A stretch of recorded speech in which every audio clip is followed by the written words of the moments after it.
प्रेम से बोलो छठी मैया की।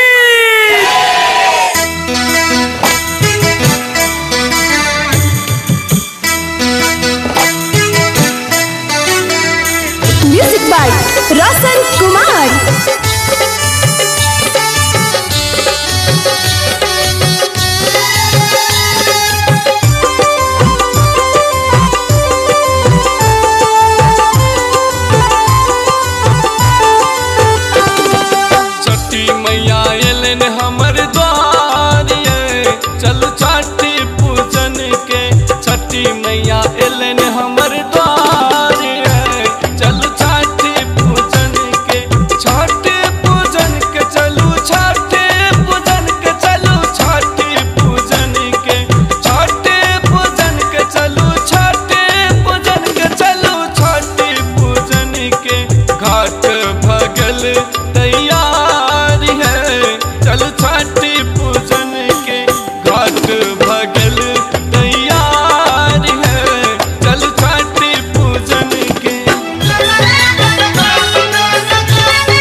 ओही पर मेरे रायल नारियलिया के रात से हो चढ़ायल सुग बाजे अच्छे ओही पर मेरे रायल।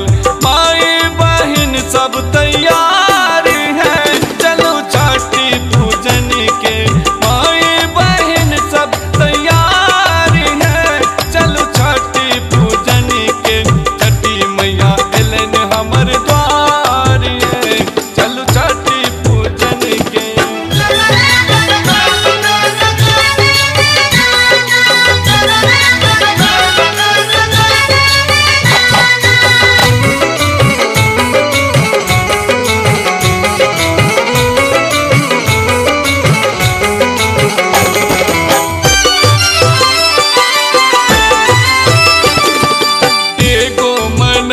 माई लका हम ये नौ एगो मनत माई लका हम ये नौ एगो मनत माई लका हम ये नौ ओही सा आहा के व्रत हम के नौ महिमा अपरंपार ये चलो छठी पूजन के।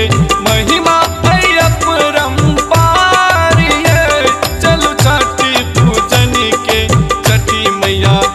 हमर द्वार ये चलो छठी पूजन के। छठी मैया एलन हमर द्वार ये चलो छठी पूजन के। छठी पूजन के चलू छठी पूजन के चलू छठी पूजन के।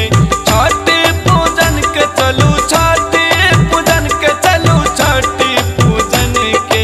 घाट बगल तैयार ये चलो छठी पूजन के।